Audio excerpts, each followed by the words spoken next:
Hoekom is papa jou superheld? Want ik ben tekst. Hoe oud is papa? Hoe oud is hij nou weer? Oh, 34. Mama, patie. Wat doen hy wat soos baie goed is? Is hij fietsie. Wat laat papa altyd lag? En dan laat van mijn papier. En dan komt Kili. Okay. Wat se woord sê papa baie? Ja.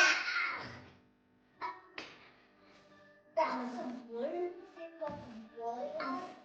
Papa zei, het vanaf fietsie.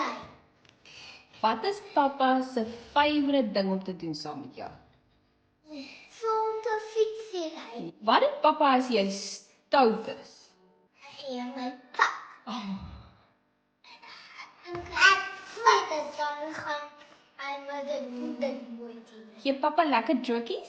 Ja. Jy lief vir papa? Ja. Maak papa jou happy? Ja. Kan jy sê lief vir papa? Hoe is papa? Mis papa? Papa?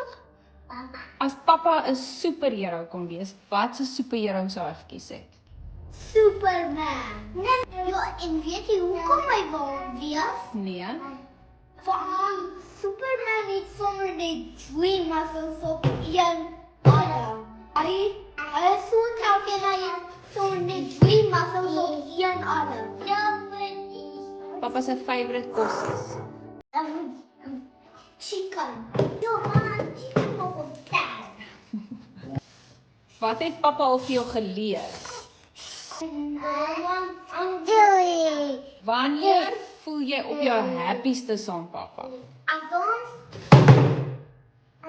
Fietsie. Wat is sy grootste droom vir jou?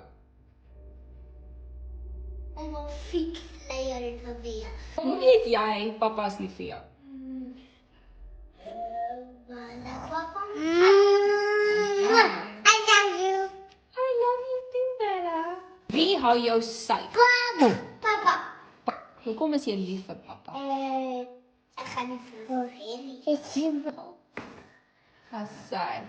Wat is papa se grootste wish? Om bij je huis zien te blijven. Wys my gou hoe lief is jy vir papa? Bye, Annie. I love you 24/7.